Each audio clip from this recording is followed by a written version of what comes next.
என்மையோடு மேலான தமிழ் பெருங்குடி மக்களே, உங்கள் அனைவருக்கும் மேலரசம்பட்டு சண்முகத்தின் பணிவான வணக்கங்கள். அன்பு உறவுகளே, நம்முடைய சேனலை நீங்கள் பார்ப்பது இதுவே முதல் முறையாக இருந்தால் உடனடியாக சப்ஸ்கிரைப் செய்து கொள்ளுங்கள். இல்லை என்றால் நாம் பதிவேற்றுகின்ற காணொலிகள் தொடர்ந்து உங்களுக்கு வருவதற்கு வாய்ப்பில்லை. நம்முடைய காணொலிக்கு ஒரு லைக் பண்ணுங்க. தொடர்ந்து நம்முடைய காணொலி பற்றின உங்களுடைய மேலான கருத்துக்களை கருத்துரை பகுதியில பதிவு செய்வதற்கு தவறாதீர்கள். தொடர்ந்து நம்மோடு இணைந்திருங்கள் அன்பு உறவுகளே. வாருங்கள் இப்பொழுது காணொலிக்குள்ளே செல்லுவோம். நாம் இந்த காணொலியில் பார்க்க இருக்கின்ற செய்தி ஒரு பெரிய அதிர்ச்சி செய்தி. ஏனென்றால் இந்த செய்தியை நான் கேட்ட உடனே உண்மையிலேயே அதிர்ச்சிக்குள்ளாயிட்டேன்.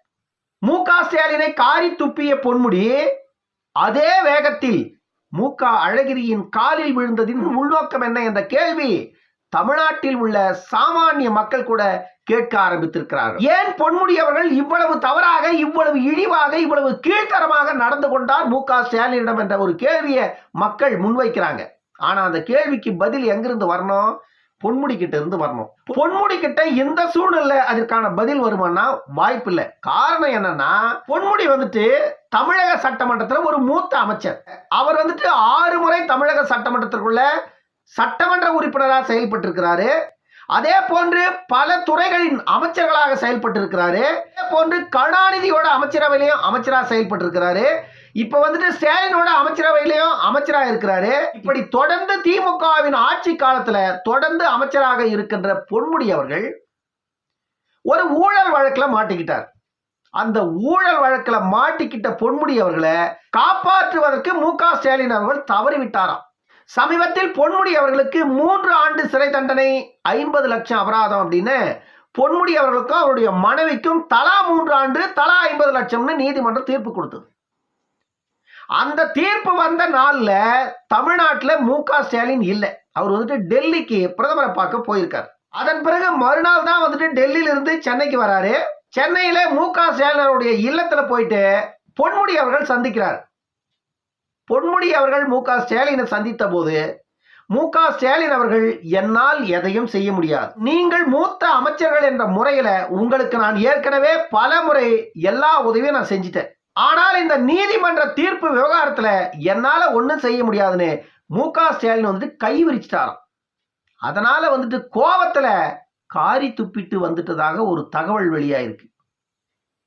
அவர் அளவுக்கு அதிகமான கோபத்தில் இருந்துதான் மு.க. ஸ்டாலின் கிட்ட இருந்து வெளியேறியதாகவும், இந்த விஷயத்தை மு.க. ஸ்டாலின் அவர்கள் அவருடைய சகோதரரான அழகிரிக்கு தகவல் கொடுக்க, அழகிரி அவர்களும் பொன்முடி அவர்களும் நெருங்கிய நண்பர்கள் என்ற அடிப்படையில அழகிரி அவர்கள் பொன்முடியை தேற்றுவதற்காக அவருடைய இல்லத்திற்கே நேரடியாக சென்றதாகவும் ஒரு தகவல் வெளியாச்சு.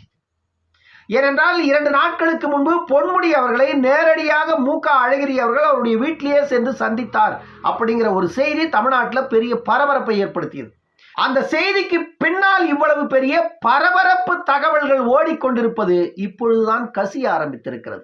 பொன்முடி அவர்களை இந்த வழக்கிலிருந்து திமுக காப்பாற்றுவதற்கு இனி எந்த முயற்சியும் மேற்கொள்ள முடியாது என்று மு.க. ஸ்டாலின் அவர்கள் கைவிரித்து விட்டதாகவும், அதனால இந்த கோபாலபுரத்துக்கு இத்தனை ஆண்டுகளாக நான் அடிமையாக வேலை செஞ்சு என்ன லாபம் அப்படின்னு பொன்முடி காரசாரமா மு.க. ஸ்டாலின் கிட்ட கேட்டதாகவும், அந்த விஷயத்தை தான் உடனடியாக தன்னுடைய சகோதரர் அழகிரிக்கு போட்டு மு.க. ஸ்டாலின் அவர்கள் தெரிவித்ததாகவும், தமிழ்நாட்டில் சில அமைச்சர்கள் பிஜேபியோட நெருங்கிய நட்புல இருக்கிறதாக பரவலா பேசப்பட்டு கொண்டிருக்கிறது. அதில் பொன்முடியும் ஒரு ஆளுன்னு சொல்லப்படுது. ஆகையால இந்த பிரச்சனை பெருசாகும். ஒருவேளை நேரடியா மோடியோட காலில் போயிட்டு பொன்முடி விழுந்துட்டா பொன்முடியும் தப்பிச்சிடுவாரு. திமுகவில் இருந்து வெளியேறி பிஜேபியிலும் போய் சேர்ந்துருவாரு. அப்படி ஒரு நிலைமை வந்துட்டா விழுப்புரம் மாவட்டம் கைவிட்டு போயிடும் அப்படின்னு மு.க. ஸ்டாலின் ஒரு அதிர்ச்சியில தான் தன்னுடைய சகோதரரை நேரடியாக பொன்முடி வீட்டுக்கு அனுப்பி வைத்ததாகவும் சொல்லப்படுகிறது.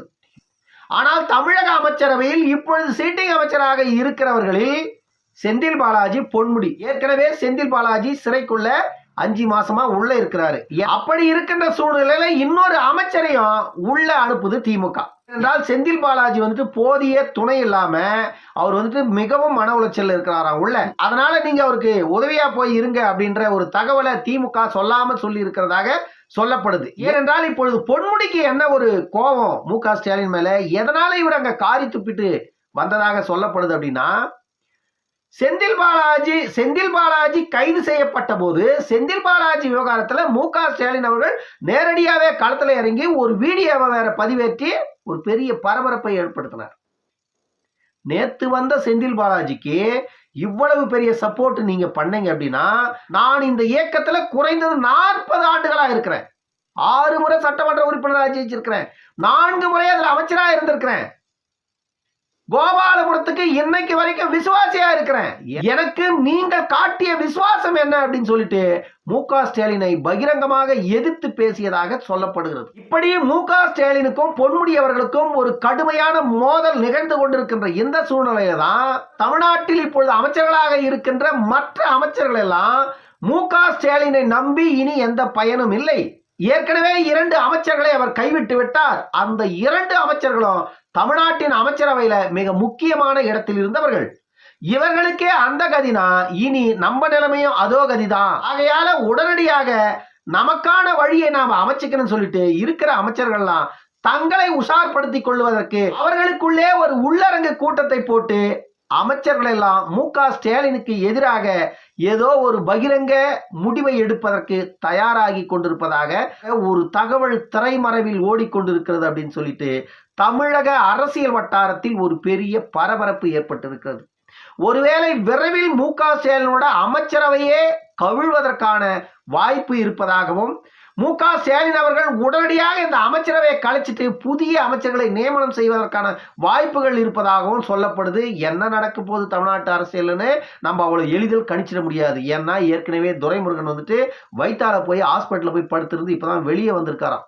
அதனால கே.எஸ். ராமச்சந்திரன் அவர்கள் கூட இனி இவங்க சவுகாசமே நமக்கு வேணாம், இந்த கோபாலபுரத்துக்கு இவ்வளவு காலமா நம்ம அடிமையா இருந்தது போதும். பொன்முடியே 40 வருஷமா அவங்க கிட்ட அடிமையா இருந்து பொன்முடிக்கே இவங்களால எதையும் செய்ய முடியல. சாதாரணமா ஒரு வழக்கிலிருந்து ஒரு அமைச்சரை விடுவிப்பதற்கு கூட இந்த முதலமைச்சருக்கு துப்பில்ல. இப்படியாப்பட்ட முதலமைச்சருக்கு கீழே நம்ம எல்லாம் அமைச்சரா இருந்து எதை சாதிக்க போறோம்? நாளைக்கு நாமும் உள்ளே போகின்ற ஒரு நிலை ஏற்பட்டு போச்சுன்னா இவரு கையெடுத்துருவாரு. அதனால இப்பொழுதே நம்ம அடுத்த கட்டத்தை நோக்கி நகர்ந்துடணும். இவர்களை நம்பி திமுகவை நம்பி இனி எந்த பயனும் இல்லை. ஏனென்றால் திமுக வந்துட்டு ஒரு கரை சேர முடியாத கப்பலாக மாறிவிட்டது.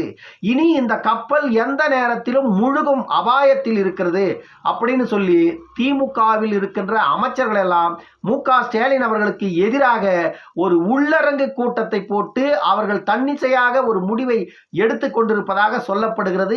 எந்த நேரத்தில் என்ன நடக்கப் போகிறது தமிழக அமைச்சரவையில் என்பதை நாம் சில நாட்கள் பொறுத்திருந்து பார்த்தால் அதற்கான விடயங்கள் கிடைத்துவிடும். ஆனால் அதற்கு முன்பு இப்பொழுது அமைச்சர்களாக இருக்கின்ற சில அமைச்சர்களின் வழக்குகள் ஏற்கனவே கீழமை நீதிமன்றங்கள் ரத்து செய்திருந்தது. அந்த வழக்குகளை எல்லாம் சென்னை உயர்நீதிமன்றம் தானாக முன்வந்து எடுத்து வெகு விரைவில் விசாரணைக்கு உட்படுத்த இருப்பதாக ஒரு தகவல் வெளியாகி ஒரு பெரிய பரபரப்பு ஏற்பட்டு இருக்கிறது.